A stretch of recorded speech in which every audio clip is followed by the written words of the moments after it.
Hi, this is Sid Haig, and you're listening to the Dave and Creech Show. That's why you can hear me.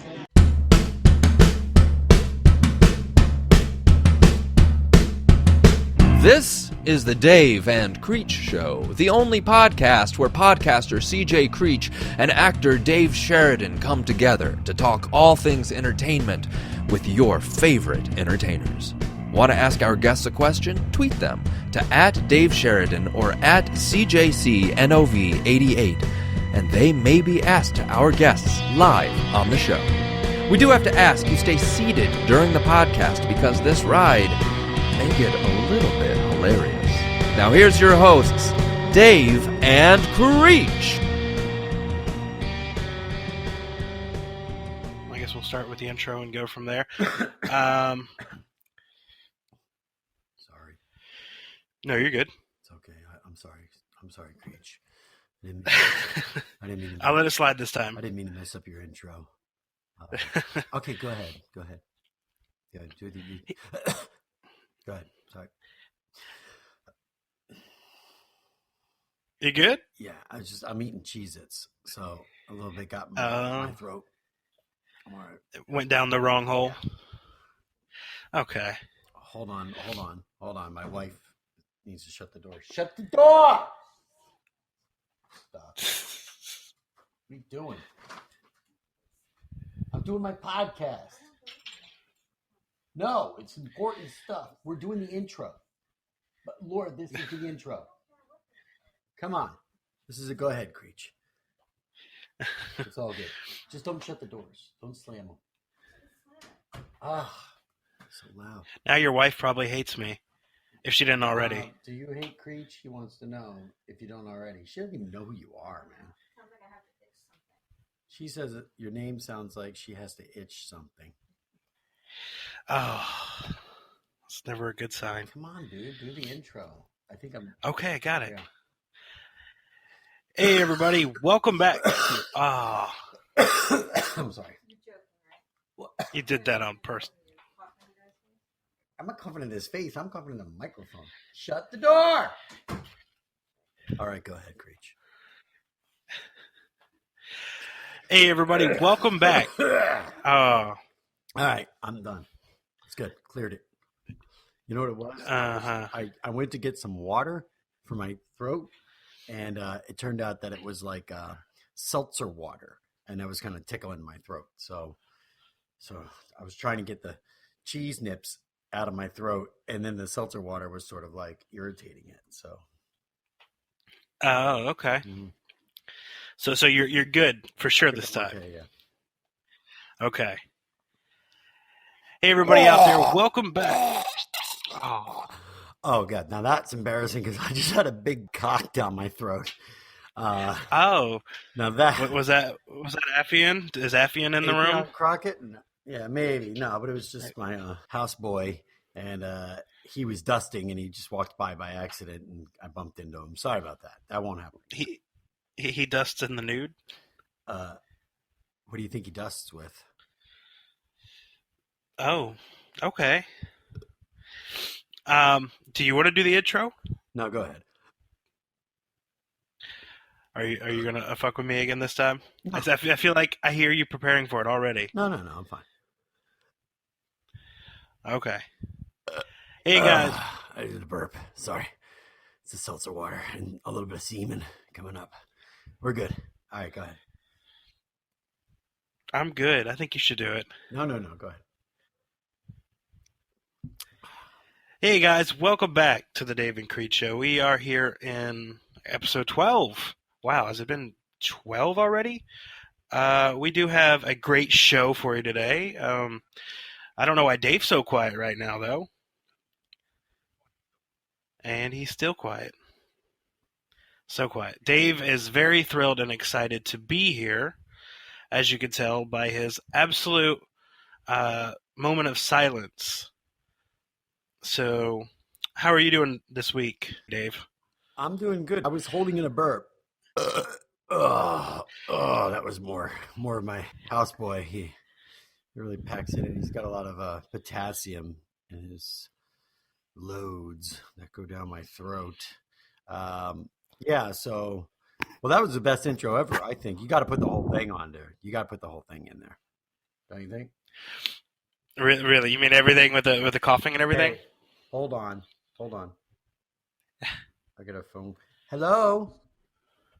Hi, this is an exclusive announcement from Marriott Hotel. Oh, my gosh. Your telephone number has been pre-selected to receive a complimentary stay in one of our 5-star hotels. Aha, rub it For further in. details, press 1 now. Oh, don't you wish? On the do not call list, press 2 now. I pressed 1 because I want the deal. I got something Creech don't got. That's right. Hold on, Creech. You hearing all this? I am. Yeah, you did not get the one-night stay at the Marriott. I did. I want it. I want it, bitch. Good afternoon. You have qualified for the reputation. Are you over the age of 30? Oh, yeah, I'm over the 30, all right. But, I'm an actor, so I don't like to give my age away. But you can Google me. No, you can Google me. I'm over. Oh, okay. Hey, I guess I'm getting bumped up. I'm getting bumped up a little higher. I'm over the age of 30. You know who's not over the age of 30? Creech. He's 27. Huh? Good afternoon. My name is Maxie. Maxie, Pad. Cool. On behalf of Travel for Less, who do I have the pleasure to be speaking with? I'll tell you who you're not speaking with. Creech, because he didn't win. I won. My name is Dave Sheridan. You could Google me. Hello. Okay, Mr. Dave Sheridan, how are you doing today? I'm doing great now that I won a complimentary free night at the Marriott. Do you know Marriott just bought Starwood? Did you know that? $13 billion. Oh, Yeah, because they want to get in, because Starwood was given the exclusive rights to Cuba. And so Marriott bought Starwood so they can have the Cuban casinos when they open up, in the next couple of years. Obama's down there right now. Where are you calling from? Oh, Cancun, Mexico. Okay, Cancun, Mexico. Oh, wait, is that where I get to go? Don't tease me now. Don't tease me now. Well, I got a call that said I won something from Marriott. And am I going to... the details of our... Okay, go ahead. If I'll you listen. give me a moment of your time so I can go over the details of our promotion. Yeah. At the end of the conversation, you can make an educated decision if this is something that you would like to take advantage of. Fair enough? Yes. A lot of people have told me I've taken advantage too much in my life, but this is something that sounds very interesting. Go ahead. What is the deal? Because did I win something? Well, sir, first of all, you need to check availability, so I'm going to confirm your area code, okay? Okay. It's your area code. Air record? I didn't know I had an air record. No, is that your area code? I have an air record? What is that? What's an air record? Your area code. Oh, area code. I thought it was like some sort of... No. Because I thought you were offering me a flight, and it was like an air record, to check in with the ticket. Yes, area code. That's my... Yeah, my phone number's... Yeah. My phone number's... Yeah, starts... I don't want to give the whole thing away. Okay, that is great. Because I'm watching here that we have a couple of vacation packages left in your area code. Okay, well, hold on a second. Hold on. Wait. You're confusing me. You're watching? You just said you're watching me. Yeah. No, I didn't say I'm watching you. I said I watch here. Where are you watching me from? You're watching here? I thought you meant you're watching here, like you're watching me here. No, sir, that is not. Okay. I think it's an English thing, because English is not, you normally speak Spanish probably, right? Well, yeah. Okay. I'm Mexican. No, I'm just saying, because, okay. Well, okay. Hey, I just voted, I'm voting for Trump. And that, I don't really support the guy, but I just think he's kind of funny, wears that red hat. But he's like, I'm going to build a wall. And I just think, I don't think he's gonna, but I don't want that to affect me with getting my hotel room, either getting back or there or anything, or your relationship with me or anything like that, okay? If you don't want that to be involved in this process, why did you mention it? Well, I thought because you knew you were watching me or whatever, and I thought you might have saw the records and stuff like my air record or whatever, that I might have voted for Trump. a vacational program. Okay, I'm hold not on. I'm the going to, wait, CIA. can I stop you? I'm going to take that back. I didn't vote for Have a Trump. beautiful life, sir. Bye. Okay, bye-bye. Dude, I didn't win nothing. All right, let's get back to this podcast. You know what's so funny about that, Creech? It said 433, the number. It came up very close to my number. The number, right? Let's call the number back. Hold on, because it came up 4339360, and so I thought it was somebody. You know, it could have been an actor. Hello? That's it. It was a beep. So it's some sort of, they've got some robocall thing going where it looks like it might be from your neighborhood or somewhere close by. So, God, I didn't win. I don't know, dude. I think you and I I think I might have blown it. I think if I would have just chilled out a little bit, we could have saw what she had to offer. We could be on the white sands of Cancun right now, my friend, but I blew it. I had to admit the whole Trump thing. I just felt bad. I just felt like I couldn't talk to her about going to Mexico, not knowing if I could even get back. You know what I mean? It's like, when do you want me to go there? I mean, I know he's building a wall. How am I going to get back? You know what I mean? I just wanted to make sure that was all out on the, out in the open there. And obviously that ended it with her. I know she said it wouldn't affect our relationship, but she hung up with me closely after that. And I would say right now that I don't believe the Mexicans will pay for the wall. Now, after that attitude, I don't think it's going to happen. Well, and now we do have audio evidence that the Hispanic nation, the Hispanic folks, do not like Donald Trump, as if we couldn't guess that already. Yeah. Now we've got audio proof. Okay, and we're going to segue right into that. With weird news. Yeah, with a man poops in a police car, which was not Donald Trump this week. This is something that unfortunately is not. We cannot prove this was Donald Trump. Man poops in a police car story, which Creech sent me. I believe you sent this one last week, and I did. And we didn't get to talk about it, and then you're really pushing it. You're pushing it. You're like, come on, man! It's man poops in a police car. You gotta. I think he did that out of. Did you read the article? Did you read any of these articles? Did. Okay. I read them, and then I decide if they're worth sending to you. Okay. I have to scour all the websites for weird news and say, come on, we got interns for that. Don't we have interns? No, not unless you've got them. Hold on. We're supposed to hire that little preteen boy, and it never happened. Who? Javier? I sent him down there. I thought Javier was going to. Laura, maybe Trump deported him. I'm just telling my wife. I just found out we don't have interns on my podcast. Where'd that After Rocco? No, they can't. I can't work kids. No, it's okay. Well, okay. We'll just get one of our writers then, Creech. You don't have to be doing this stuff. Have one of our producers or writers or something look up this stuff. Oh yeah, you're talking to him. Oh, wait. We don't have a whole team of people. You act like it's a guy sitting down in South Carolina and some guy in North Carolina, and we just get on the internet. We'll hook up microphones. I don't know. That sounds really complicated. I thought this was. I don't know if it's all that. Okay, whatever. We look. I put it on the list. Okay, I'm typing it down right now. I don't know if you can hear my fingers. I'm air typing, but I'm putting in the word. That you deserve some writers. You deserve a post producer, and I think we should get some interns. Hot girls, though. Hot girls with big boobs, and they're young. Like, who was that? Hey, hon, who was the one that had a... Oh, God. No, the Lewinsky lady. The girl. She's probably a lady now. Monica? Yeah. Yeah, we need... Hot? No, I didn't say... wow. I didn't... I did talk about... You did say that. No, I didn't say she was hot. I said we need to get hot interns, I'm just saying so we can get the whole, benefit of the Monica Lewinsky thing, But they're going to have to take care of their own dresses, right? Yeah, dry clean. Okay, hey, shut the door. I'm doing my podcast.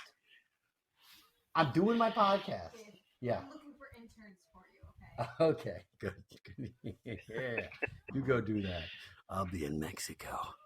She doesn't know I just won free tickets. All right. Well, yes, as we were talking about, there was a high-speed race to the bathroom ends in stinking police car.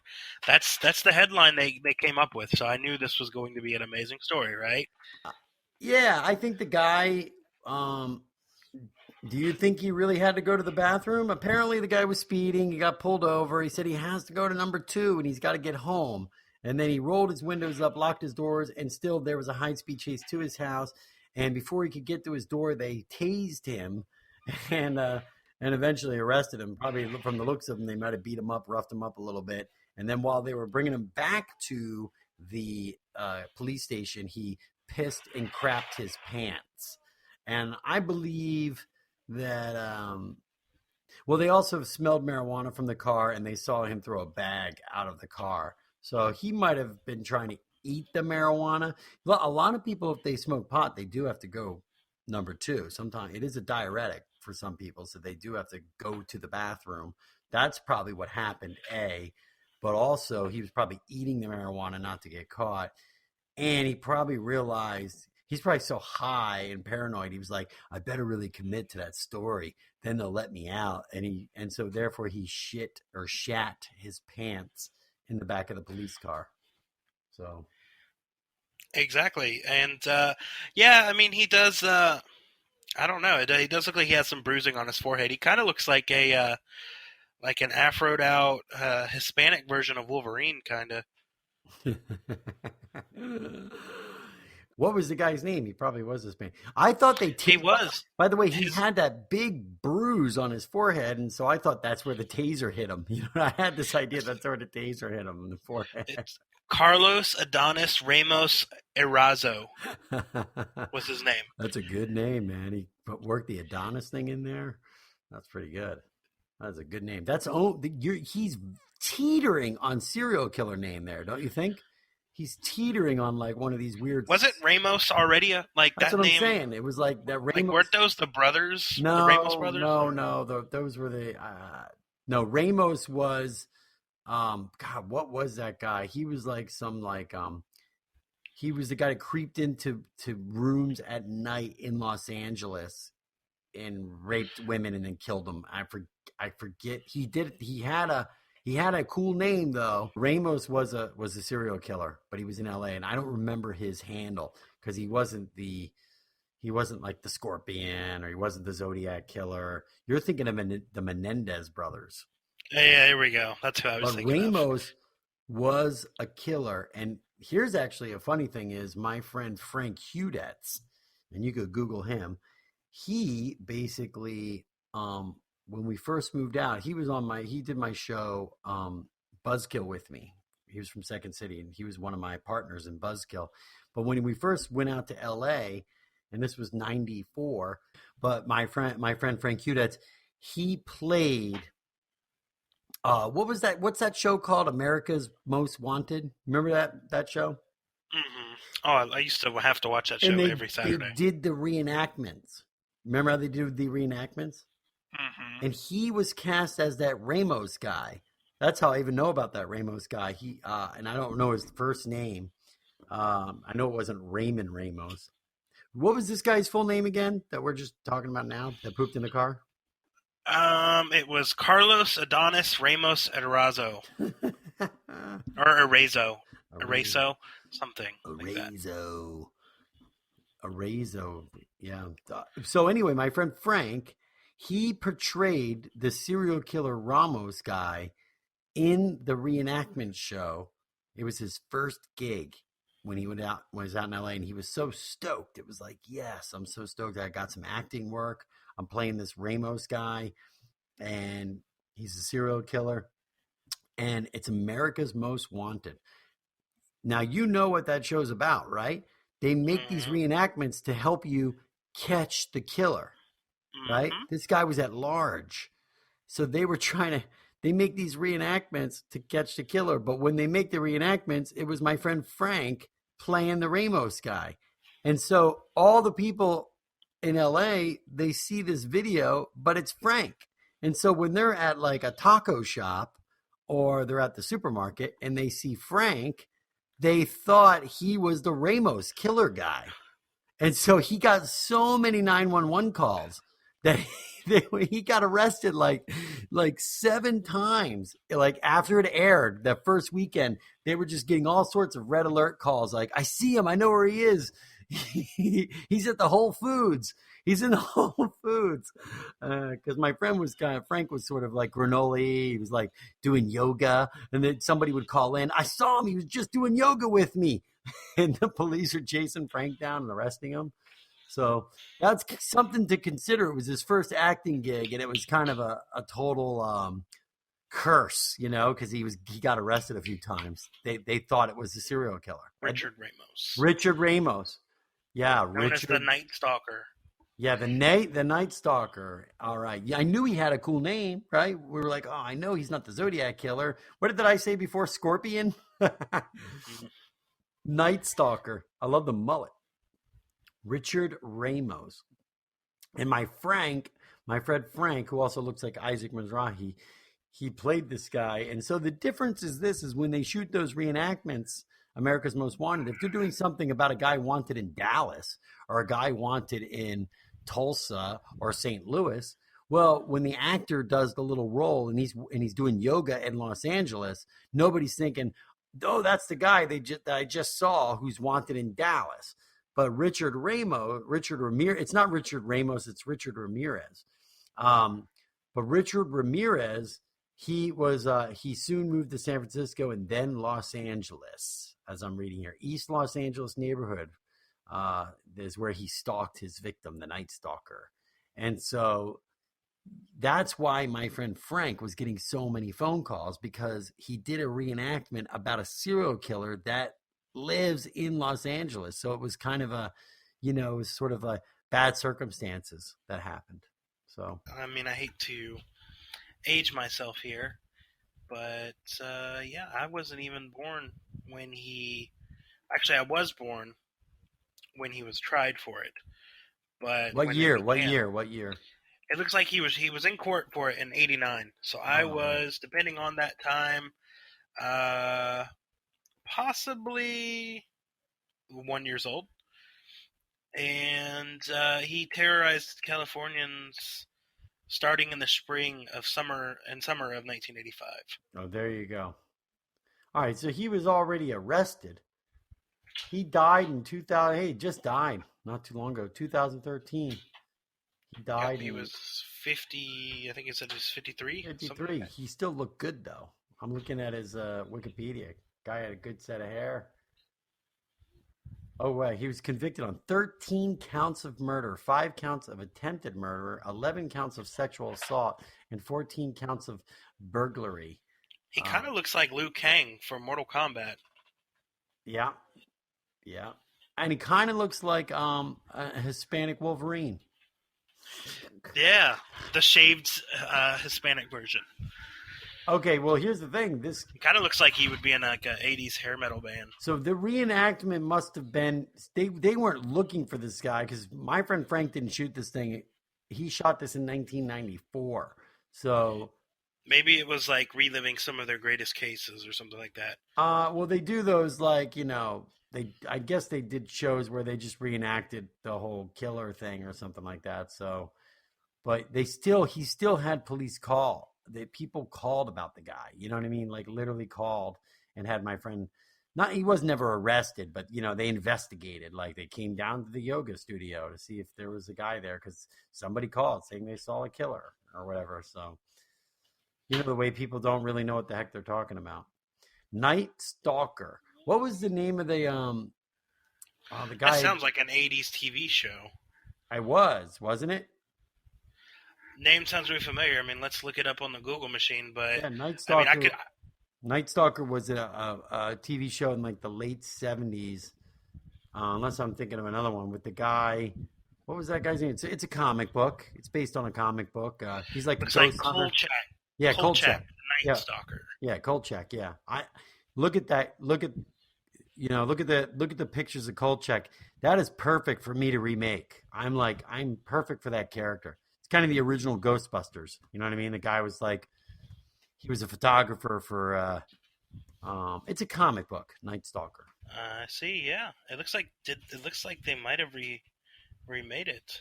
Actually, Remade what, the show? yeah. At least there was another show that came out in 2005 called Night Stalker. Doesn't necessarily mean it's a remake. I guess you can, Yeah, they might have. They might have. But apparently it wasn't good, and it didn't last. I don't think they rebooted it with like a Kolchak kind of character with like the hat and the press thing and the camera and the whole thing. No, it almost looks like, I just see one picture, and it looks like a moody kind of show. Right. So they probably went the whole, because this was around the time Batman Begins came out, so probably they were trying to do gritty, right, when it didn't need to be. So yeah, I would make the thing more effects heavy, special effects heavy, and have my character be just like that character was, which was kind of like a Columbo sort of comedic ghost hunter, X-Files kind of thing. It was sort of X-Files-y, where he was investigating werewolves, investigating he's like the debunker kind of thing, you know what I mean? And he was investigating Bigfoot, or investigating demons, or investigating vampire cults, whatever it was. Every episode was some other different thing that the guy was getting way deep over his head, and stuff that he was discovering was real. And that is all about the guy that pooped in the police car. exactly. I'm going to skip the next one and go to the one that's going to hurt you the most. And that's why I didn't even include a link to it, because I wanted to get your live reaction. All right. Well, this is the problem. You typed it in. It said Stauffers bad news. Keep your loved ones close. And I clicked that link, and I just could not, for the life of me, try to figure out what you were trying to do, because the link was a dildo with ashes in it. And I'm like, Yeah. You want me to like microwave a dildo? What is this, Stauffers dildo now? What the heck is this? I don't know what the hell is this. Yeah, they fill it up with your favorite foods, and then you eat it. So what is Stauffers bad news? Well, in the past week or two, they had a massive recall. Is there E. coli? Is there E. coli in Stauffers now? No, even more random, because it actually was not only in Stauffers, but it was in DiGiorno Pizza as well. Apparently, somehow there was some accident, I guess, in their packaging plant at some point, and there were boxes of the food that actually were packaged with glass inside of the food. Oh, geez. So they recalled all of Stauffers lasagna, and all of the certain brands of the DiGiorno's pizza. Well, how is there glass in the food? Like, where are they sharing like a stained glass? Is there somebody doing a blowing glass pipes or something like that, like marijuana pipes, like in the next studio over? It's like, what do you do over here? Well, I make Stauffers lasagna. What do you do? I blow glass pipes. And oh shit, man! I just dropped another glass pipe. It's cool, man. We'll sweep that off later. Oh man, I love your lasagna. Yeah. I license it to Stauffers. I mean, how is like their glass? How is there so much glass that's getting boxed in where they have to recall that much? I mean, is there a guy like? What are they doing? It doesn't make any sense. I don't. Maybe one of their factories got bombed. Maybe they were outsourcing, and when the building collapsed, they just closed up whatever lasagnas they were making, and maybe some of the glass got in it, and they were just like, nobody will notice. Let's send it to America. I just think like every day the guy that's supposed to be boxing up the frozen lasagna, he's always late, and he's running, and he tries to jump through the window, to trick his boss like he was there on time, but he's always busting through a glass window, and they're always like, you got to fix the window again. Yeah, but it's just like, there's so much broken glass around here. It's like, we got in every box so many boxes, we had to recall them all because we don't know like how many boxes have glass in it from Stauffers. The heck? Yeah, it's crazy how it happens, definitely. Which would put you right to, you could segue that right into the other article that you sent me, which was man, peas, and kellogs, the Rice Krispies. And that's definitely some snap, crackle, pea. Snap, crackle, pop. Exactly. And it's like... Snap, crackle, piss. Yeah. Yeah, who knew that the P actually stood for piss?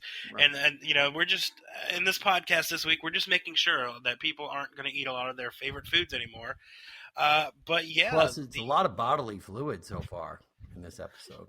Yeah, and the video which was leaked online, it was obviously World Star Hip Hop. Even though in this video there was nobody screaming World Star, which is a huge disappointment. It showed a man urinating on cereal as it comes off the assembly line. See, now I didn't watch the video, but who was videotaping? Were they doing it on purpose? Were they like, I don't know. They didn't. Like, let me video what I'm saying was you watched the video. So was it like the guy was caught on tape by like a security camera, or was someone like laughing, going like, I'm going to make this video of you pissing like it was framed up perfectly kind of a thing or something like that? Well, I know the FDA is investigating it now. Apparently this happened way back in 2014 at a factory in Memphis, Tennessee. And the video is the man is peeing on the cereal as it comes off the assembly line. Then the person who's filming pans to a sign featuring the Kellogg's logo. So somebody's actually filming this person do it like in cooperation with this person is what I'm saying, right? Either that or he's got one hand on his junk and the other on his camera. Oh, okay. So you don't see, it's not a wide shot of the person peeing. It's like yeah, because they will, if they showed their face, then that would be they'd have already have arrested this person. So do you see a penis, or do you just see the like? Come on, that's a long answer, dude. You either see a penis or you don't. I mean, come on. Don't try to beat around the bush now. No pun intended. I'd have to look it back up on World Star Hip Hop. So I give you another chance to go watch a man's penis. Exactly, That's right? I don't. Oh, hey, what? Oh, was there a penis? Yeah, there was a penis. Wait, was it a big one or a small one? Ooh, I'm gonna have to go watch that again. Okay, what was it? Yeah, it was really big. It was really big. What was it? A black guy or a white guy or what was it? Oh, I have to go watch it for the fourth time. You're right, Dave. Just stop watching it, man. You're watching. At least the good news is that if there's anybody out there who likes either Rice Krispies or puffed rice cake products, like Rice Krispie treats, it's more puffed now. Yeah, at least now you've already ate it by now, because the stuff that they were producing at that time, that when they recorded, is long past its expiration date. So the good news is you could have already ate the Rice Krispie piss and you didn't even know it. There you go. So it didn't make a difference. But that's funny that Kellogg's just kind of like schlubbed it off, because they were just like, when they saw the video, they go, it was actually more like, any of that product that was made is already expired. So we're not gonna go for a recall or anything. It's sort of like, you already ate it. They already ate it. It's fine. Yeah, apparently they're still looking into it though to find out who the urinating guy is. And apparently the video was shot at a time when Kellogg's and a union were involved in a labor dispute. Yeah, I hate. So maybe that was his way of giving it or sticking it to the man, I guess, by that makes a lot of sense. Cornflakes. That's why unions are so good, because they make so much sense. Like, hey, I'm really gonna give it to Kellogg's, like as if anyone, the president of Kellogg's, like Tony the Tiger or whatever his name is, like he's eating the Rice Krispies. It's like, I'm going to piss on these things that little kids are going to go get. That's really going to get that Kellogg's back now, isn't it? I think it really tortured a little kid, That'll probably make people buy like Frosted Flakes better, because they'll probably change the slogan to "They're great." Well, at least there's no piss in it. It's possible. That's possible. So then you wanted to talk about Jared's living hell. Do you remember Jared from Subway, hon? He's in prison. Now he's getting beat up. But the rumor is that he's gained 30 pounds so far since he's been in there. And he's really packing it on because he likes cake day, the article says. Every Wednesday's cake day. And last week he was actually beaten and bloodied. Yeah. Like how in the article they referred to him as a chomo. That's his nickname in prison. Chomo, child molester. Hey, and they yell it across yo, chomo. Hey, chomo. I like how these the prison people make up a nickname like chomo. It's CHOMO. And that's short for child molester, but there is no O in child. So I don't know where it should be chimo or chimo or something like that, not chomo. It doesn't even make sense. They don't know how to speak? They don't know how to spell. Neither. All right. Neither. But yeah, he's apparently been enjoying food, so I guess they don't have Subway in there, so he's gaining all this weight. And also, but that top of that, hey, see, that's a comeback story, because when he comes out of prison 250 pounds heavier, and then he goes over to Quiznos or signs a deal with whoever, Nutrisystem, him and Marie Osmond are going to be working together, and he's going to be like, I've lost over 250 pounds with the Mega Shake, or whatever it is. Yeah. My stomach's never been flatter since I've left federal prison on child molesting charges and the help of Marie Osmond's Nutrisystem. Yeah, he's going to be on what is it, Jenny Craig? Jenny Craig, exactly. Jenny Craig, cell blocks. He's got his own, try my own cell block C system. But it's funny because there's another prisoner apparently last week that beat him up, left him beaten and battered, all bloody and everything. And the guy was, by the way, the guy that beat him up was 70 years old or something like that. It was an old guy. Everybody's been like, let's do a GoFundMe to give him money when he gets out. What's going to happen when he gets out? You said, Creech? My wife was talking. What'd you say? Oh no, I said people were trying to start a GoFundMe and stuff to show their thanks. For when he gets out. Oh no, I think the guy's got life in prison. I don't think he's coming out. So, well, if he keeps beating up good old Jared, they might add more years onto his sentence. But see, if I was Jared, which I'm not, let's get that straight, okay? Hey, seriously, don't believe the hype. But if I was, and I'm not saying even for the charges, but if Dave Sheridan ends up in federal prison or any kind of prison situation, I would be bulking up. I would be like weightlifting or doing push-ups every 5 hours and punching the cinder block wall and getting my fist just so like I could crack somebody. Jared's just like eating. It says he eats like the honey bun. What did it say? Honey buns or something like that. He gets them by the box and he's just like, because he's. But it said, Mom, he goes to once a week. He goes to the commissary and buys boxes of honey buns and eats them by the box. And the guy's he's just letting himself be fat and flabby, and he should be. I would want to be like a Danny Trejo in there. He knows people are going to come at him. Why doesn't he get tough? You know what I mean? And just get hard, Jared. Subway, give him the foot long. Yeah, he doesn't have to pay for his footlongs in jail. He gets those. He doesn't get no 6 He doesn't get a $5 $5 footlongs, no $5. He doesn't have to pay for any of it. It's on the house. It's all on the house. It's all on his. It's all coming right at you. It's all to go. Exactly. So I'm sure he probably won't want any more footlongs once he leaves jail. And your last talking points was John Goodman was afraid of Kristen Wiig, and there was an article on People from Howard Stern. I just like the way you're trolling People. You're trolling people.com to get me news articles on my podcast as if I should be mentioning anything from People. Why aren't you on the Star then, or In and Out, or whatever it is? Maybe I should be on Gawker, right? Yeah, Gawker.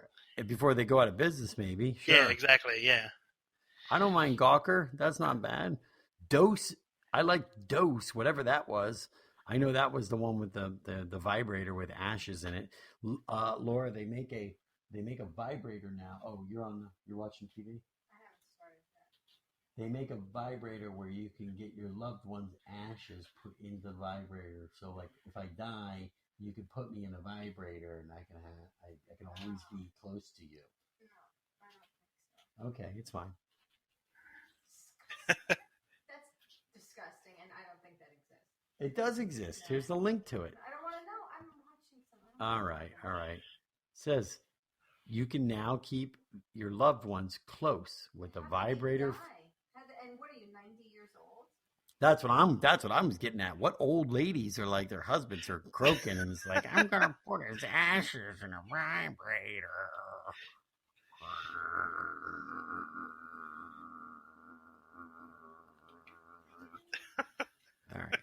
Think about it, right? We didn't get to talk about that news article. It's not much of a news article, but no, it was just stating that John Goodman awkwardly fangirls over celebrities like a lot of normal people do. Apparently, Kristen Wiig, who is in the new Ghostbusters movie, well, apparently, she was talking to somebody else, so he wanted to go up and introduce himself because he, like I said, is a fan of her work. He said, "I think she's so great," and what happened was the social barriers kind of broke down, and I interrupted the conversation. And he also added, "I would just hate for somebody to do that to me." And she goes, "Yeah, I'll talk to you in a minute." And he made the sound apparently of a bomb dropping, and he was like, "It was like the atom. I shrunk down to atom size. I really like her, and it was embarrassing, so I'll never speak to her again."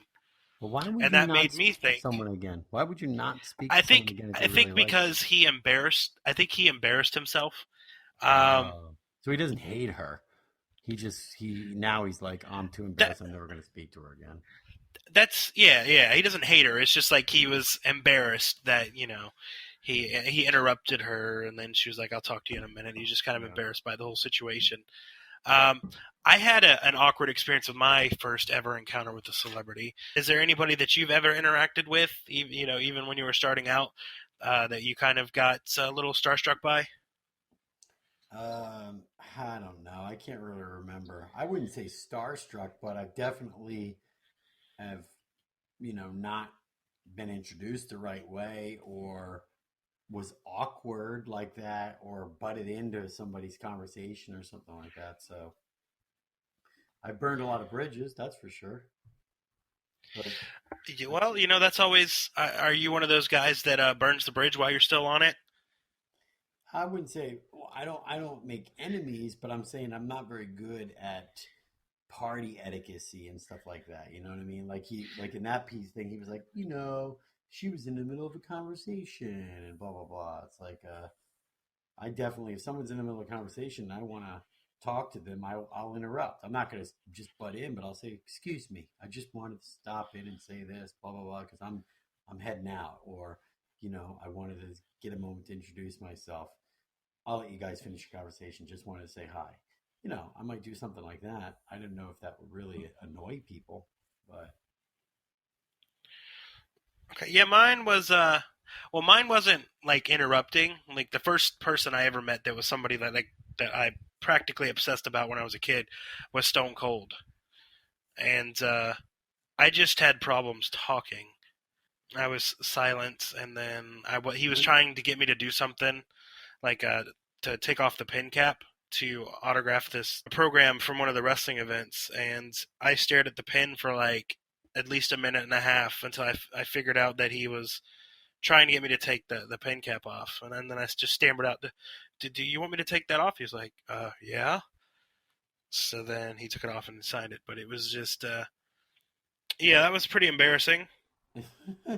I'm really glad that he, that happened in 2002. So I'm really glad that he's probably had many more embarrassing experiences with fans. That mine's not so bad anymore. Of course, now everybody that's listening is going to know it. He might have thought you had some mental disabilities or something. He was like, "Oh, what's up with this guy?" Well, it's possible, because the only reason I got to even meet him was because my dad is a Special Olympic event. No, my dad is a disabled veteran. Okay. So instead of making him, walk out and go down the Coliseum ramp, they wound up letting him go through the backstage to get to his car. Right. And of course, I see Stone Cold there when I'm walking through, and I try to go over there, and the security guard wasn't having it. He was like, "No." He was like, "The exit is that way."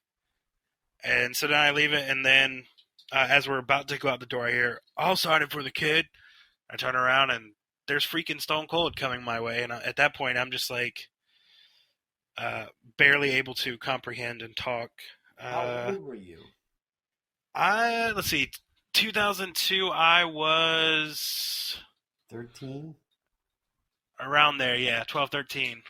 Okay.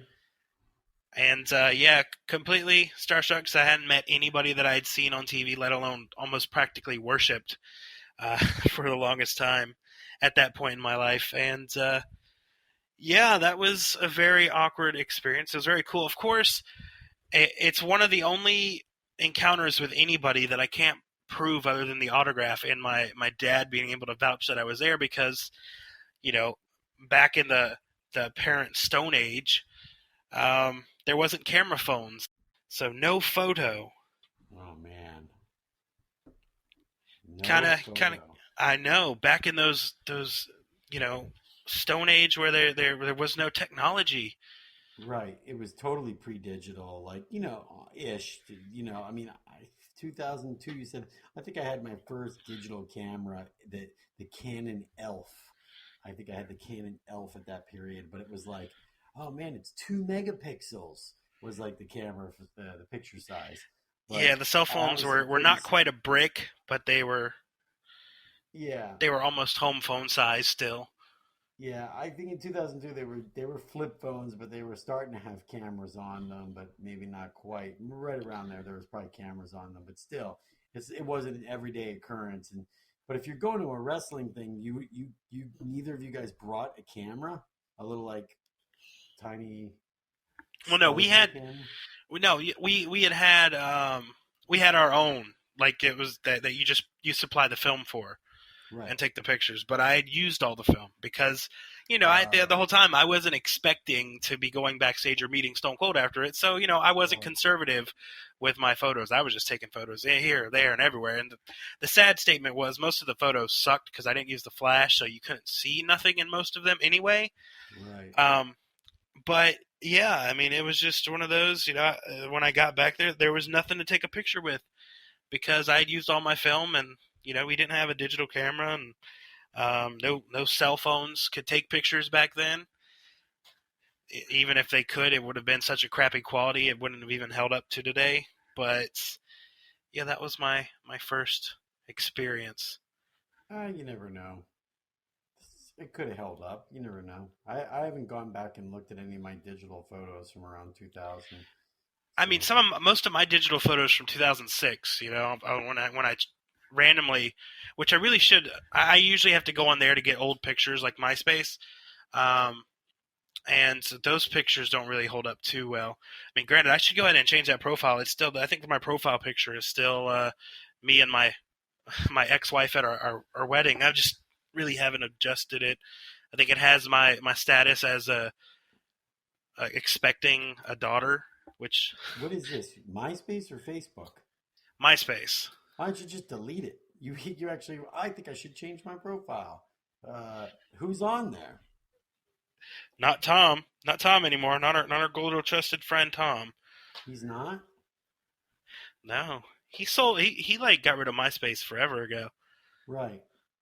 But nobody's really on there socially now. Now it's at one point. Well, it's just bands and stuff because Justin Timberlake bought it, and then they released more of a music thing, didn't they? Yeah. And then the crap of it was when they went to the new MySpace, they wound up in the transfer they deleted like half of everybody's photos from their account. And they couldn't re-access them, which sucked. That really sucks. Yeah.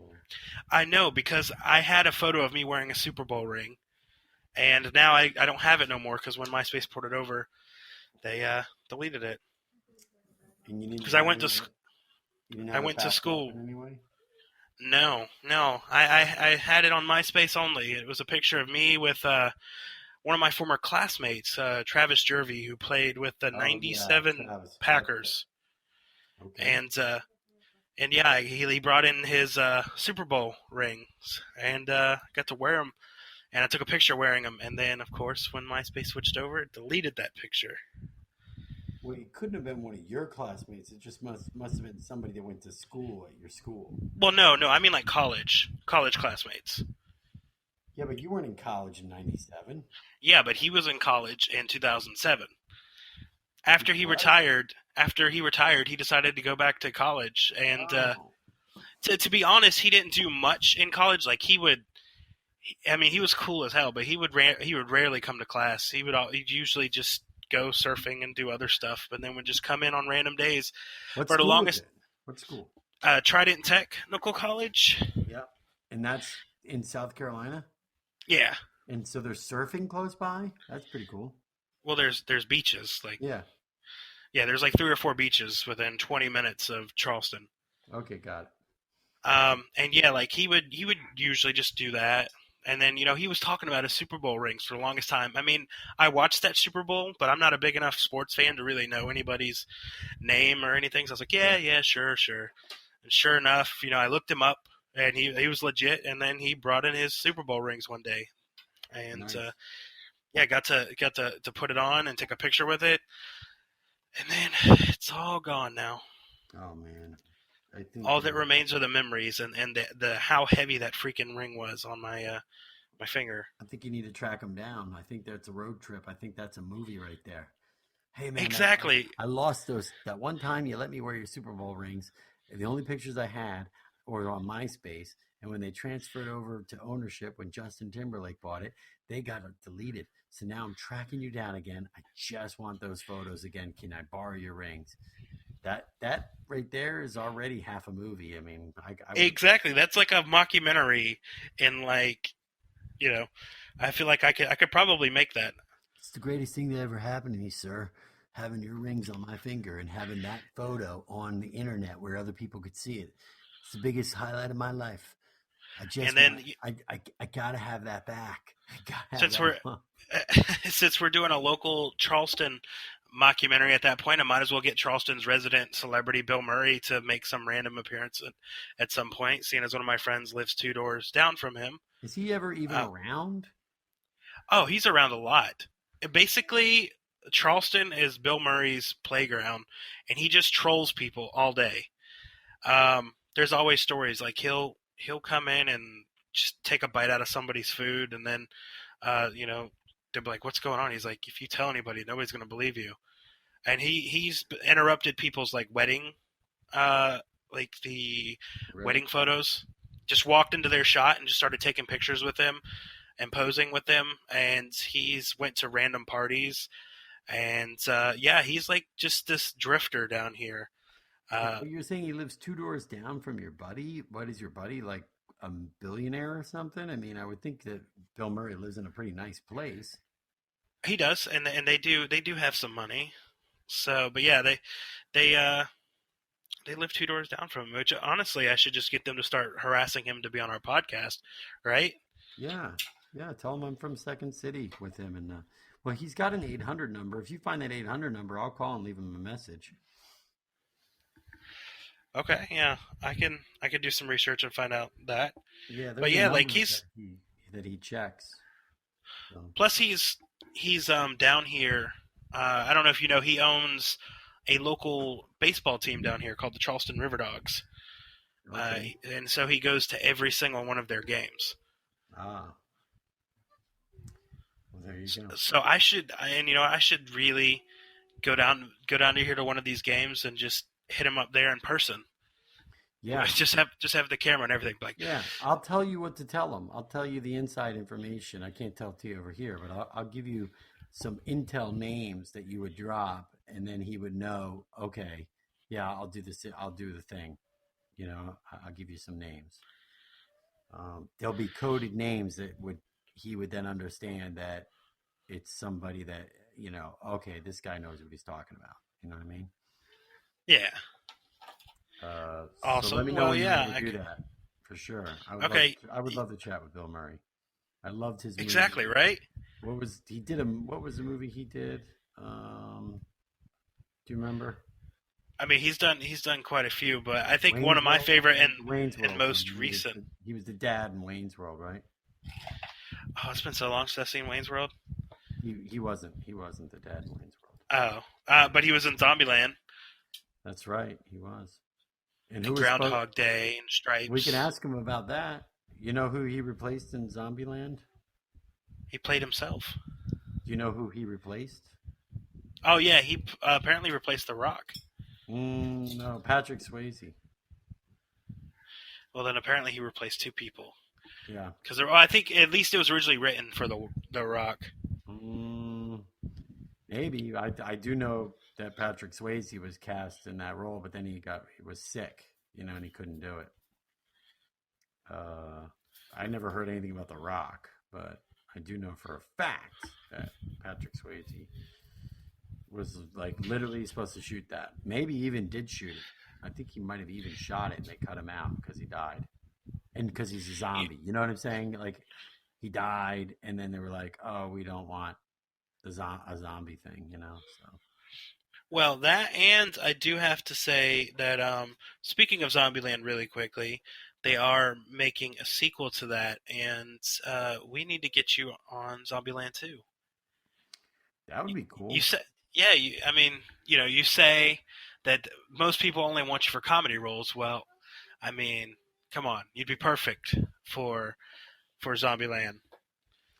I mean, you've already done The Walking Deceased, so you've got that zombie pedigree. It would be good to get, some sort of small role, even if it's a cameo on The Walking Dead, then to get something on Z Nation, and then do the Zombieland thing, some sort of small role there, and then get something with George Romero, right? And just basically just kind of say, man, I've been like in 6 zombie things, because I've never been a zombie fan. It was never really my I would say, I'm saying way back when with like Dawn of the Dead and Day of the Dead and stuff like that. I didn't love zombies, but I didn't hate them either. So, I mean, you know what I'm saying? I wasn't like, oh, a zombie movie. It wasn't until recently, I guess, with The Walking Dead that it's like, okay, this is pretty cool, So, well, most of these you would, if we can get everybody to help, and if we just bug Nicotero enough. I mean, think with Walking Dead and Zombieland. The first Zombieland was filmed in Georgia as well. So obviously, probably Zombieland 2 will be filmed in Georgia. The only one that's filmed really far away, which still really isn't that much of a hassle. I mean, it's just Z Nation's filmed in Washington. Right. So that's on the other side of the U.S. But other than that, yeah, I mean, everything else is pretty fairly local. That's right. That's what I'm saying. Speaking of local, what's going on with the strip club massacre? I saw they were doing an Indiegogo fundraiser thing. Yeah. We need you to. I sent you those links to tweet out. We talked a little bit about it. I thought I already retweeted something of yours or something like that. No. Not yet. That's why I sent it. I sent that link to you in 3 different mediums. I think I texted it, I emailed it, and I tweeted it at you just recently. I'll look through my tweets and see if I can retweet it from your thing then. Yeah, and but yeah, they're doing. They just released a trailer today, actually. Well, another teaser. Are you in it? And it looks. I'm not in it. Of course not. Come on. I'm not in the teaser. The good news is, though, they will be sending me some footage soon, including the footage I shot for the footage that I actually filmed while I was there for behind-the-scenes stuff, and they're going to let us release that early. Oh, right. So, yeah, I gotta edit it. They're going to scrub it to make sure I don't then put any massive spoilers in it. What are they trying to raise money for on the Indiegogo? Is there something specific? Yeah, well, it's production and distribution. Right. Because they want to have it shown in multiple cities and theaters. Right now, they've only got Georgia, but they want to do Charlotte and New York, Chicago, like the big cities. And then, I guess the rest is secure for the editing and stuff like that. But on the website, it breaks it down for what all they were going to use it for, and they've got some really great perks. What are they? What are some of the perks, if you know any? One of them is they get tickets to the premiere. One of them is they get to. I'm already going to the premiere. I'm already going. Well, yeah, I know you're already going to the premiere. So really, somebody can give on Indiegogo and be at the premiere with Dave Sheridan, is what you're really saying. Exactly. Okay. Yeah, they can meet Dave Sheridan as long as they do that price point. What is that price point? What is that award called? Like, I noticed that they have the awards where it's like, hey, this is the cover charge. You want a lap dance. You want to go to the VIP room. You want to go to the champagne room. So do you know which one that might be? Is that like champagne room or is that VIP? What is that? Well, I can double check. let me see. I've got the site pulled up right now. Where are the... Now I can't even see the... Oh, here it goes. Okay, so for VIP room, which is their featured one, it's $100. You get a signed copy of the DVD by Aaron Brown and others, signed poster by cast and crew, Strip Club Massacre t-shirt, and a very special thanks in the closing credits of Strip Club Massacre. $25, which is the cover charge, gets you just the DVD. $50 gets you a signed DVD and a signed poster by the cast and crew. $250, which is the champagne room, says you get all the previous perks, plus an associate producer credit and a personalized thank you via social media from Aaron Brown. And $500 is the Diamond Club, everything that was previously mentioned, plus 2 passes to the Atlanta premiere and a prop from the movie. Well, I hope the prop isn't a dildo with ashes in it. Yes, I don't know. It probably will be a bloody knife. Yeah. Could be anything though.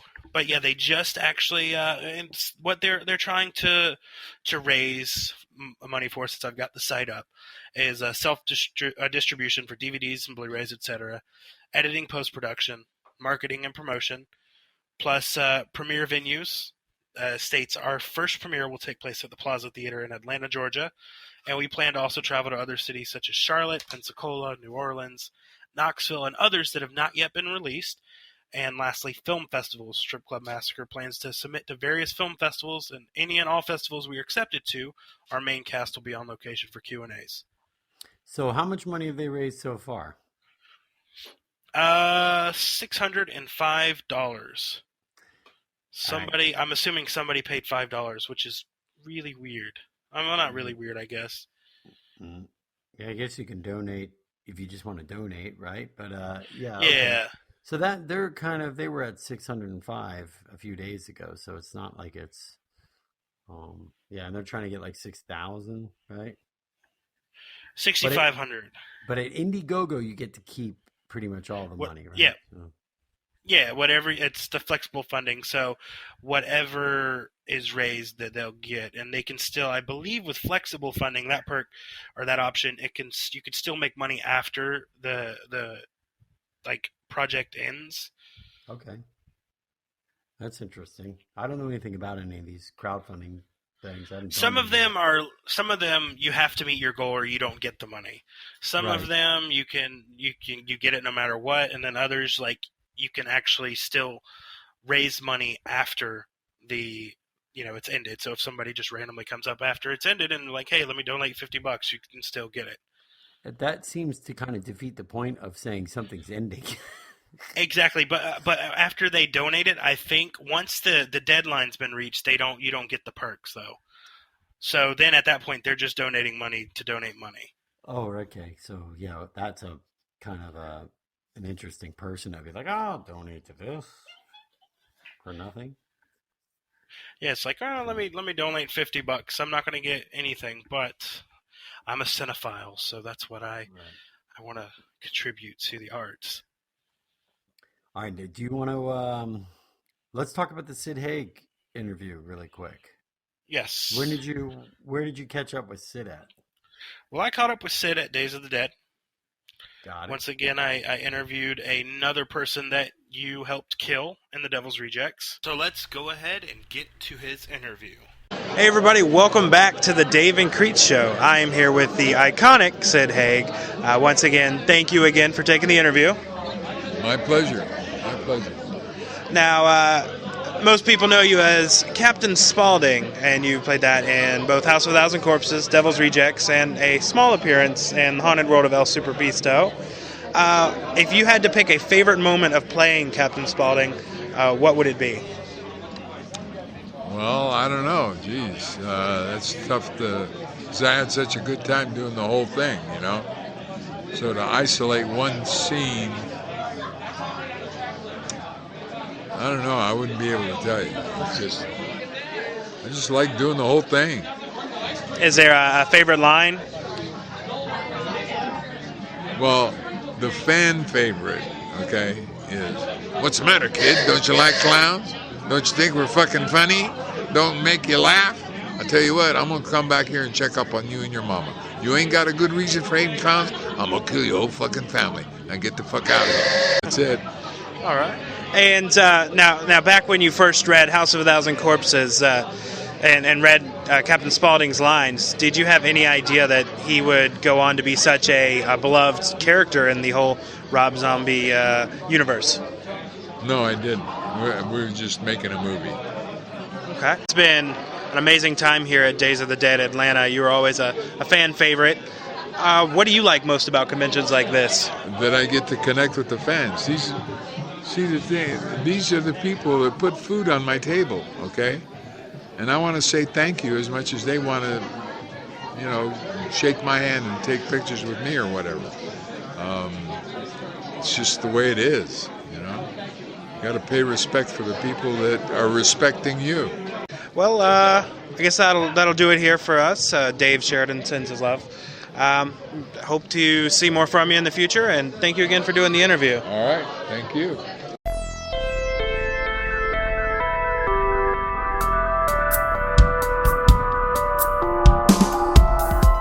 All right, welcome back, guys. Hope you enjoyed that interview with Sid.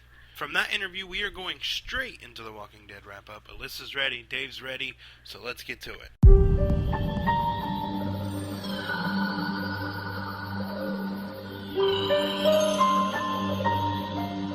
This is all connected.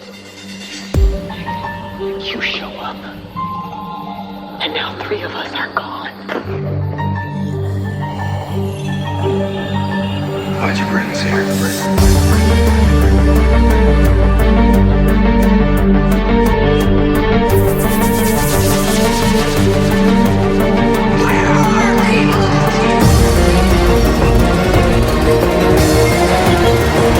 This is the thing so the whole county. Howdy, guys. Can you hear me all right? Yeah, I can hear you. Am I all right? Yes, everybody sounds very good. Okay, right. yeah, because I'm driving, but I got my my Bluetooth on in my car, so I'm just speaking loudly. Dave didn't seem too thrilled about this week's episode, from what I've heard. I was not that thrilled with it. I'm not going to punch a lot of holes in it, though, either. I'm going to let you guys kind of chat about your thoughts, and I'm going to comment if I feel like I should hop in. But honestly, I wasn't really look, I love the show, so was it better than Dances with the Stars? Of course, you know what I mean? Would I rather watch Shark Tank? No, it's The Walking Dead. I'll take it over anything, any day of the week. It just was, this was one of those shows where I'm just like, and I think, I don't know, and look, as an actress, I like the girl's a very good actress, the one that plays, what is her name? You know I'm bad with character names. What's the one that can we give away spoilers? We can give away a spoiler, right? Yeah, or what? Yeah, so it's 3 days removed from the episode, so it's aired all over the world by this point. All right, the one that died, what is her character's name? Denise. I just felt it was just, I don't know, what's the word I'm looking for? Just, I wouldn't say forced, but, it was, the dialogue was poorly written, especially at that part where she got the arrow in the head, where it was almost like, let me explain myself here on the railroad tracks. That's why I asked you to come out. And that's why I asked you to come out. And you guys don't get it.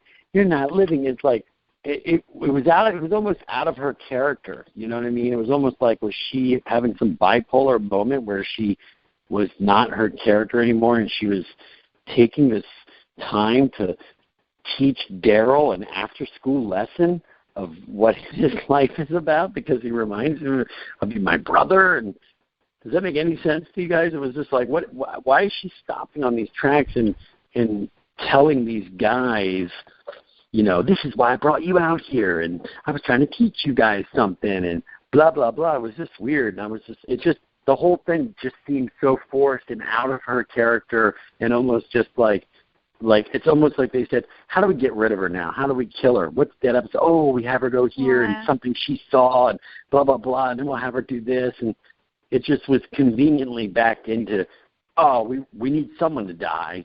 Let's have it be her, you know? And and go ahead. I would say I feel like they really wanted to keep this death for some reason because they changed it, obviously. In the comic, it was Abraham and Eugene, they were out on a run. And Abraham was talking about how he feels that them making the ammunition could actually work. When he gets the arrow through the eye, Denise doesn't die until much later. However, I don't know. I feel like they want to try to figure out some way to kill off Denise. But then again, they didn't spend enough time really doing much with her. So I feel like the death didn't have as much impact as it could have, since most of the time we saw her was in this episode. She was only in maybe a minute or two of some of the previous episodes of this season, and that was it. So there wasn't a lot of a lot of backstory given to her until now. So now not only did they have to go through explaining backstories to give you a reason to care that she died, but you know, in the end, it was just raced to kill her off. Yeah, that's what I meant by forced. It was almost like, hey, we're going to give this character so much more time than she normally would have. Isn't it so obvious here she's the one that's going to get killed? But I wasn't aware of the comic book thing, and it's interesting you're saying in the comic book that Abraham gets the arrow in the head at the munitions thing. So people that were familiar with the comic knew something was coming, and it was almost like they twisted it on you guys, going, it wasn't Abraham, it was the girl. You know what I mean? So that's interesting. Yeah, it was definitely just like a setup. I mean, with only like 2 episodes left now, it was definitely more of an episode that's setting up for the finale. Well, I mean, they all have been, but especially now since we're only 2 episodes away. And, yeah, I think with Denise, the first half was really slow for me, and I was kind of confused at the beginning when they kept doing, like, the Groundhog Day type thing. I'm still kind of confused about it. But once it picked up, it really picked up, and Denise's whole thing, I feel like maybe she just, like, was sick of having to, like, ask Daryl to go get stuff for her, and she sees Tara going out and being capable. So I see the whole thing with wanting to prove herself.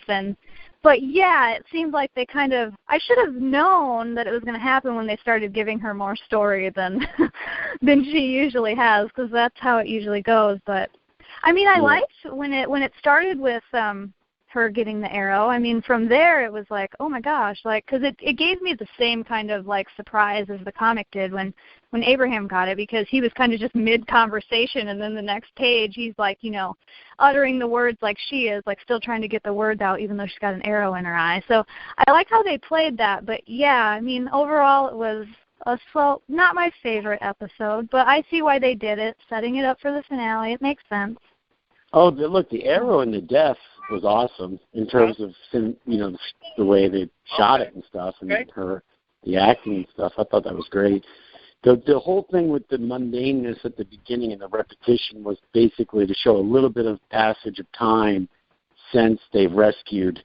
Since the last episode, it kind of went through, okay, this has been a month or whatever it is, and they're back to their routine, and it was kind of showing how everyone settled into what their routine is and who they are. Like what did they, just like with Abraham said with Eugene, remember it was like, you got to know your place or know what your skill set is or whatever, right? And so that was basically at the beginning showing that everyone in this Alexandria has a place, they have a skill set, and they're in their little slots.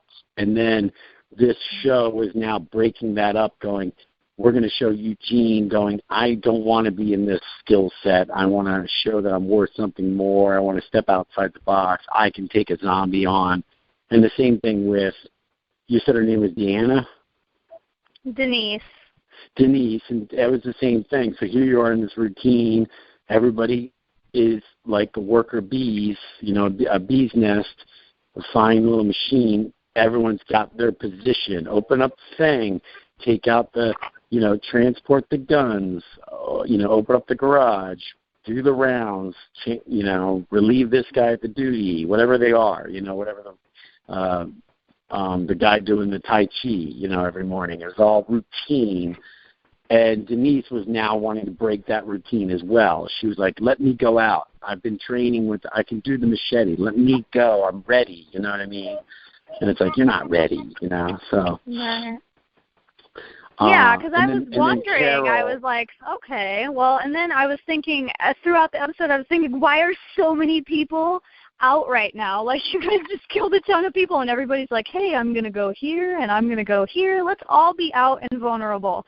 So, yeah, the passage of time makes sense. I guess now I understand why they were all out, because some time has passed. Here's what I don't get, and I don't understand these saviors at all, man. They're a bunch of losers, aren't they? They've like, oh yeah, you're building up this thing of like, wow, man, you don't want to mess with the saviors, but then it's like, God, they've just gotten their asses kicked every step of the way. How are they even have the power that they have when they have not even been able to step up once? And at least they shot her in the head, but you would think if they had any brains at all, they would have not even had any conversation with those people and just killed them all. If they already know where they're at, because they said, your place looks really nice, you're going to take us back there.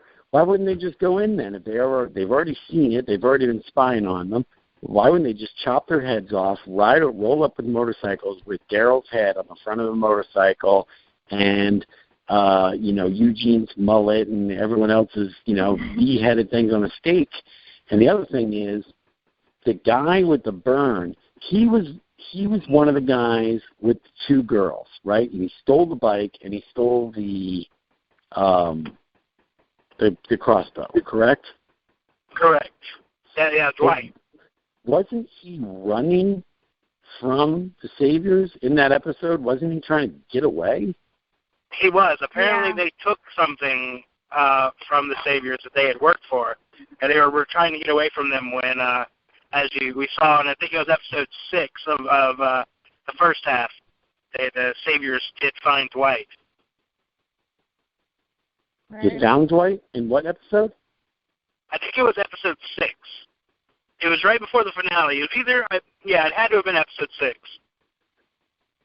And they found him, and what did they do? They made him a captain? That's what's confusing me. Well, yeah. Apparently, he was probably already in that position, but when he ran and they captured him again, they burned his face as a punishment for trying to leave. Oh, I missed that. I missed that whole scene. I never saw that scene. That scene was never shown, but that's just what Negan does. They might show it later on, or they'll address it eventually. But yeah, I never saw them find him. When did they find him? What was going on in those? What else was going on in that? Some of the saviors, remember, they did find him in the show, but remember, Daryl killed most of them. And then obviously since then he got recaptured again. Who got recaptured? Dwight. But Dwight's not getting captured if he's the head guy. I mean, he was like a leader. Well, you know what I mean? So. Yeah, but he tried to run. Right. I but think that was his wife with him, wasn't it? Yeah, that was his wife. I don't know. I'm just confused. Like.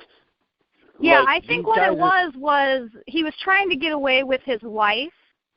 Me knowing story, I think I know what's happening here. He's trying to escape with his wife.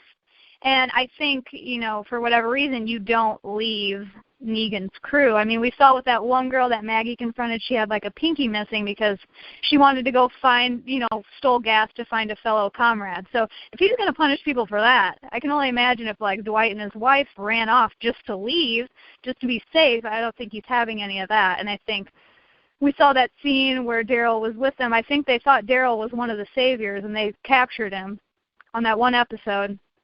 And then come to find out that he wasn't with the saviors. So, like, Daryl started helping them out, and then at the end they kind of took his shit and screwed him over, and that's why Daryl was kind of salty, like, oh, I should have killed you guys. Well, now we see Dwight, and he's got a burnt face, so clearly Negan didn't like that they tried skedaddling. So you think that Dwight at that point was new to the Saviors to the point where he didn't know that Daryl was not the Savior. You see what I'm saying? Dwight was already in the Saviors. So you think he was new. And then how did the wife and the sister get killed? I don't think we've seen that the wife got. How did that younger girl? Oh, she got bitten by the zombies, didn't she? The diabetic. Yeah, no, they both died. The wife went up to that one. Remember, his sister. They both got killed. They were both. She was under the glass. The one was crushed under the glass. The other one got. I thought they both were killed right there. No, I think it was just the younger one because he drove off on Daryl's motorcycle with who I'm assuming is his wife. I don't think they ever said it was his wife. I guess I just assumed it was. But yeah, I mean, I think Dwight was, I think it's, we obviously are getting hints that it's a lot bigger than we think. So yeah, I can see him not knowing if Daryl is a part of it because. It seems odd to me. Yeah, Negan is using like all the lost souls of the world as his mouthpiece. Like going back to what you said, they seem all like losers. Well, they kind of are. They're all the kind of, odds and ends that are around the world now, the worst of the worst. And Negan is like, hey, what better people to control? They need somebody to worship, so to speak, and, live through. And they found Negan. That's fair enough because I'm just trying to understand how Dwight goes from what he is in that episode to a guy that's captain of an entire group. To me, it's like if you want to maintain control, why don't you behead him and rape his body or do something with Dwight? Like you don't go, hey man, I'm going to give you a second and third chance, and now you're the thing. So that either speaks volumes to what kind of clown act are these people running, but then you make a good point where the guy wants to run clowns, and so he basically will do something weird, like take this guy Dwight that's running and say, I'm going to make you captain. You know what I mean? He almost doesn't care if these guys are buffoons because I guess he's just got a thing of numbers going on. It's kind of the opposite of Rick and his group because Rick and his group are a small number of people, but they're very select on who they let. Like Denise was not ready, and they're like, no, you're not going out with us. You know what I mean? No, you're staying here. Whereas like whatchamacallit almost picks pawns. He doesn't care if they get killed and stabbed and shot or bitten nuts by Eugene. You know what I'm saying? Like a guy that's a captain is not going to. You got a character like Eugene able to turn and bite that guy in the nuts, and yet he's leading that group, and he got bit in the nuts by Eugene. That just shows you it's like the dog. It's like a little dog, the puppy dog of the group, Eugene. He's crying. He's got a mullet. He's down on his knees. And he's almost useless to this group on some level. You know what I mean? Eugene is a little useless. If he starts making bullets, he will be. But he's been a liar up until now. He hasn't really done that much. And but yet he was able to one-up the captain guy who was a runaway 7 episodes earlier who's, it's just like so far the Saviors have not impressed me, and he keeps putting these people in charge that are just not that impressive either, but maybe that's the game plan. It's just a thing of attrition and just he doesn't care because he doesn't care about his people, so he doesn't care if they get bit in the balls or killed or they lose 8 guys. They're just worker ants, you know what I mean? They're worker bees out there. I think it's that, and it's also, I think they're doing this on purpose to make people underestimate Negan for the show because they're going to be like, okay, well, obviously, if they're able to handle this, Negan's going to be no problem. So then when Negan deals out a major blow at the end of this season, it's going to make people go like, okay, well, we judged wrong. Right. And I'm kind of speaking to that. We're 2 episodes away, and I'm really nervous with all the people that we have leaving our little safe zone, so to speak. Like, can we talk about Carol? Oh, my gosh. She just up and dipped out, dude. I can't believe that she did that. Oh, my gosh. She may be back, but she also may be gone for a while. She might not be back for a season. You know what I mean? Who knows? Yeah. And did you guys, yeah, when I watched it, they cut off, like, the last bit of her speech. Like, it went kind of wonky at the end of the airing, so I didn't hear the tail end of, like, her letter or whatever that they were reading. But yeah, I mean, was her reason basically that like she felt they were becoming like these too ruthless? Was that what it was? No, she's dead. She died inside, she said, and she's already dead, and therefore she's no good to them because she's already dead inside. And so she would just lead to them being dead, and she felt like she was not, because of that situation that she's into, she's just not someone that needs to be around there and in danger of them. So. Yeah, and then they did that Groundhog Day thing again at the end. Like when it cut off, it was just showing everything, you know, them getting ready to finish a day or whatever, but doing the same stuff as the beginning, and then Morgan notices she's not there. And then it ended on that. Right. Oh, my gosh. Well, geez. I'm kind of terrified for her, though. I, like, never considered Carol, and, like, every episode I find myself thinking up new scenarios of, like, who he could kill, and I'm just like, oh, any option is going to suck. But I'm so scared for Carol. Like, she's at a really vulnerable place, and, you know, Daryl's not going to freaking put up with that. She kind of just left him high and dry, so he's going to go after her. Yeah. That's a given. Oh, boy. Well, I think that who's the guy you said saw that she was missing? Morgan, I think he said, yeah. Morgan might go after her because he probably sees her as a student that he can transform now because she's already in this transitional state, you know, so. Yeah. Man.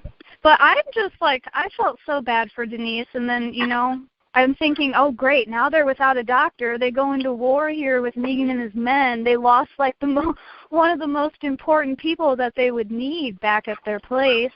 I mean, now what the hell are they going to do? This is going to just be a bloodbath. Well, I mean, it kind of leaves two scenarios. I mean, like you said, she's out on the run. Obviously, it looks like Daryl goes and looks for her. Well, actually, I think Daryl goes look for Dwight, but Morgan goes, I think it's Morgan goes and looks for her. So either A, they're not going to be picked up by the Saviors, or B, they're going to be picked up by the Saviors, and they could be one of the people that are in line for the batting, you know. With these happening, like you said, right around this point, it leaves a lot of different things to go and play. I mean, next week, I think I believe most of the cast is going, or, you know, most of Rick's gang is going to be going out for runs again or something like that. I don't know. You definitely, I don't know if you saw much of the preview, but obviously Morgan, Daryl, and Glenn and Rosita are out. And I think Michonne as well. So, who knows? Maybe those are the 5 that are picked up this time. I mean, we don't know. Man. We do have the news I think Tara's dead very soon in the next 2 episodes. I hate to say it, but now that her girlfriend's killed, that she's honestly been written, you know, has been a very small part of the show for all of this season, you know. So I think that some of those underutilized characters, I think they're going to definitely, you know, if they're going to bloodbath and kill some people, they're going to take out some of those characters.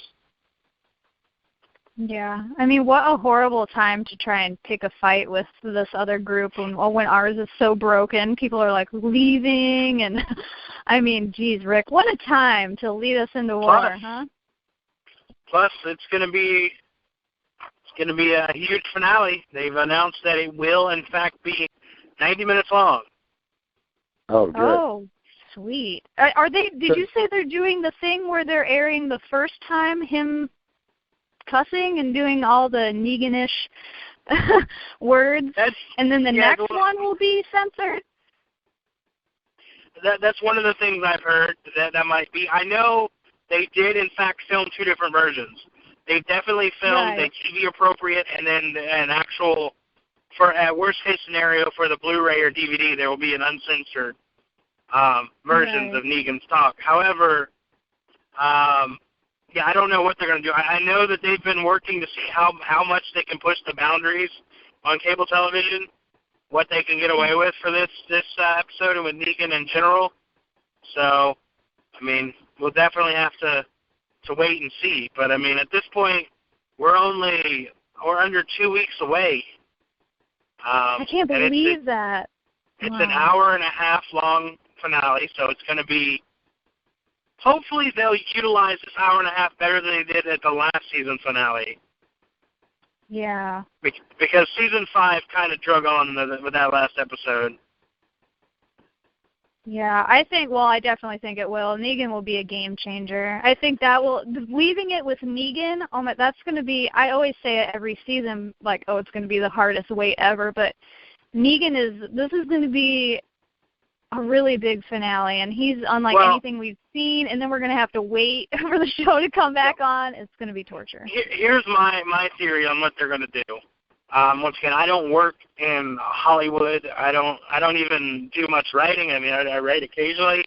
But I feel like, especially with the way The Walking Dead's been going this year, I mean, they've left so many episodes open on big cliffhangers. At least more often than not, this season's ended with a big cliffhanger each episode. What I'm feeling they're going to do is they're going to introduce Negan, and then they're going to either show him swinging the bat, or show it first person on who he's hitting. And we're not going to know who he killed until the beginning of next season. Oh, gee, that would be the worst. That would be the ultimate dick move by Kirkman and Gimble. That would be the worst thing to do. Oh, that would suck. But you're saying we're going to be introduced to Negan next episode, this one coming up, right? No, I think the finale is when we're going to meet Negan. And I think he's going to be the very last scene of the episode, and we are probably not going to know who gets killed. They're going to leave it open-ended on who he kills until the next season. All right. I think they might introduce him next week at the end, and then the 90-minute is going to be full Negan. It's going to be a lot of Negan in the 90-minute one. Ooh, I hope they do that. That would be pretty sweet. I think they'll tease it, like with that Lucille baseball bat or something at the end of this upcoming week, and then basically next week is just full-on war. You know what I mean? It's a big clash. So next week people get kidnapped or something, you know what I mean? The sort of gauntlets drop next week. Or maybe somebody captures, like, Carol, and they bring her to the gates of Alexandria, and that's where we meet Negan with him bringing her back, like, hey. Yeah, we want to come in here. We want to take everything you got. You know what I mean? Right. Because, like you said, we already know. They already know where we're staying. We're staying. I act like I'm in it. Where they're staying.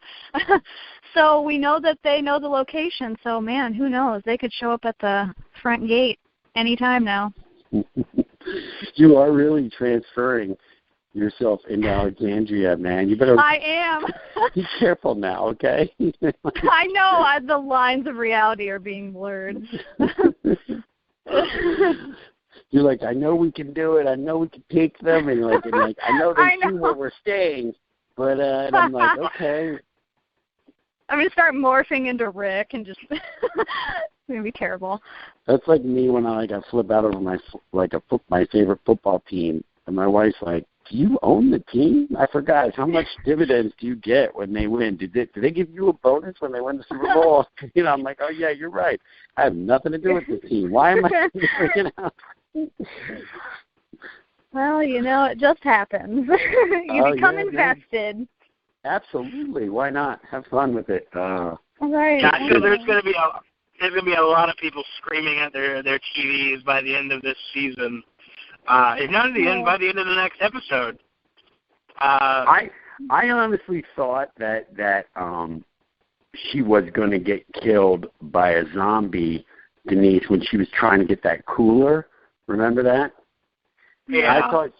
I thought she was going to get killed, and then basically Daryl was going to open that cooler up, and it was going to be empty. You know what I mean? And it's just going to be like, I told her, like, it wasn't worth it. You know what I'm saying? Like, goddamn, she just got killed for nothing. That was, but it was obviously better the way it worked out with that Arrow and those guys having their thing and Eugene biting balls and when he looked over at Abraham, and he's like, "Don't kill me, kill the man behind the barrel." That asshole behind the barrel. It's like that part was funny. Like, why would they fall for that? Like, you're right. Let's go look behind the barrel. That they must be like the guy just sold out a guy behind a barrel. Let's go check that out. Yeah, let's every single one of us divert our attention. Not just send one guy. Let's all look behind the barrel. Yeah, I mean, they're kind of boobs. They're so far, they literally have the saviors have lost everything. They've never once, you know what I'm saying? It's like they're like the Washington Generals of the apocalypse. When like the Harlem Globetrotters play the Washington Generals and they always beat them like 120-10. It's like that's the saviors so far are literally getting pantsed and dribbled around by our team, and I'm just waiting for like, why are these guys so like, They must report back to Negan only for like the big stuff. Like if something is going to shit and they feel like they can't handle it, then they report to Negan. I feel like now is the point the saviors are going to be like, listen, Negan, we can't fucking control these people because they're insane. So now I know he's going to step in and be like, all right, my freaking people can't handle you, so now I will. And it's not going to be good. The other thing that blows my mind is why Jesus then would even stay with the hilltops. If the hilltops, that's what they're called, right? The hilltops?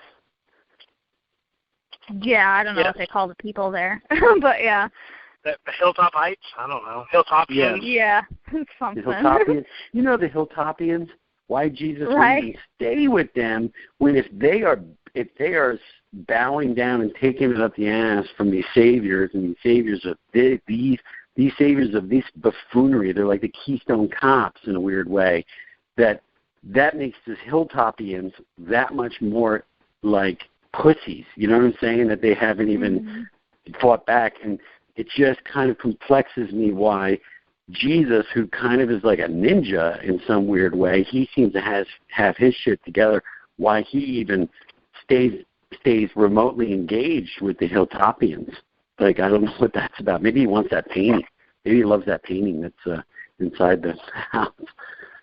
Seems like he could have moved on. Like, it seems like there's better people that he can team up with. Right. I'm kind of surprised he takes any shit from, what is his name, Gregory? I mean, like, I feel like, shouldn't Jesus be, like, the leader? Shouldn't he have booted this dude out a long time ago? He kind of just seems like he's just, like, settled. Like, yeah, I put up with this dude's shit. He's not the greatest leader, but he's all we got. Like, I feel like he kind of just settled. So maybe I don't know. Yeah, Jesus is like, in the relation of a sitcom, he's like the Eddie Haskell or the Fonz or like, Kramer. He's like the neighbor next door that can just like, you see him popping up. And he did that actually already in an episode when it's like they're in bed and he's like, hey, Rick, can we talk? And he's like literally in their house already. He just seems like he'll pop up at a window or whatever it is. He's like Colonel Flag from MASH being like, hey, Rick, what's going on, guys? It's like, oh, what are you doing here, Jesus? Just popping in. Like, because he's a little bit more stealthier and cooler than the Hilltopians, and I just think, obviously, I don't know if he has any real allegiance to them. I haven't seen it yet, but obviously, maybe he does seem like he's a man of his word and an honest guy, but I just feel like he's there out of convenience. And now that he sees this Alexandria and this team, I have a feeling he's going to start to work his way in to where he's just like one of the gang there, you know what I mean? That kind of like cool neighbor guy, the crazy neighbor guy that'll always be around. Hey, what's up? He can do cool ninja moves and just kick people's asses. Anybody you want. Yeah. Yeah. I'm interested to see where his storyline goes as far as like our groups and who he shows allegiance to in the end, or if we even can come together. I hope our groups can, because we're on totally different spectrums. The Hilltop, they've bowed down, and our group's like, oh no, we don't bow down. So it's like, I wonder how they can work together to get through this. It's interesting. Yeah. Another eyeball too. So far we've had 2 eyeballs. The Coral got his eye shot out, and now you got another eye getting taken out with the arrow. Poor Denise. Jeez, she saved Carl, when he lost an eye, and no one could save her. Oh. I guess you could say she didn't see it coming, right? Right? Am I right? Exactly. You're right. Knee slapper. Har.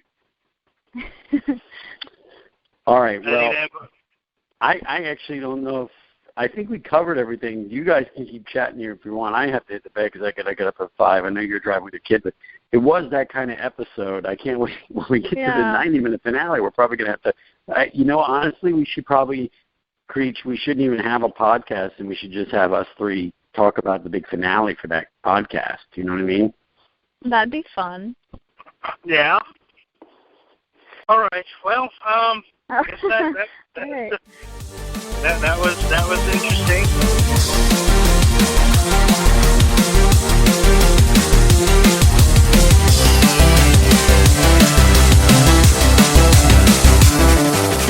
Well, everybody, that is, in a nutshell, episode 12. We hoped you enjoyed it. Dave got to give us some impromptu comedy from the telemarketing call that he got. We got to talk a bunch of weird and, in some cases, I guess, exciting news. And we got to interview Sid Haig. And I hope to see all of you what was the at Mad Monster news? Charlotte. Huh? What was the exciting news? Oh, well, I said exciting because to some people, hey, maybe getting the ashes of their loved ones put inside a dildo might be exciting in more ways than one. It's exciting to the people that have the dildo. Yeah, I thought you meant there was like you and I got exciting news. Like, oh my gosh, that's awesome. That's totally exciting.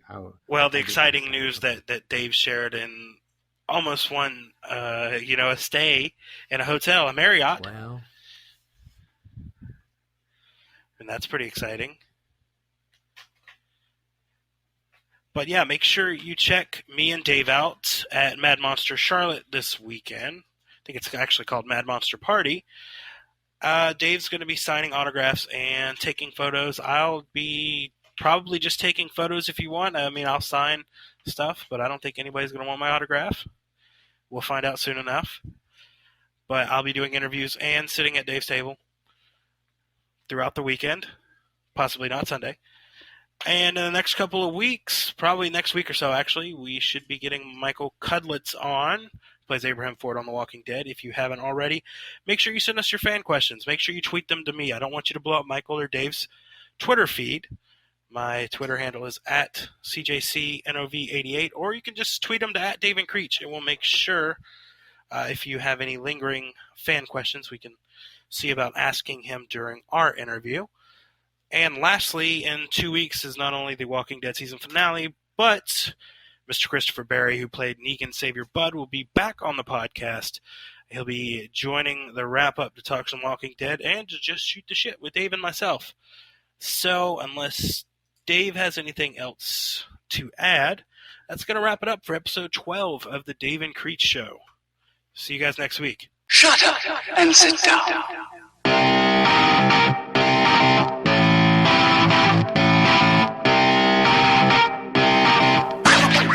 Thank you for listening to the Dave and Creech Show. The views and opinions expressed in this podcast are solely those of Dave and CJ. These views and opinions do not necessarily represent those of Creech Creative Productions or any of its affiliates.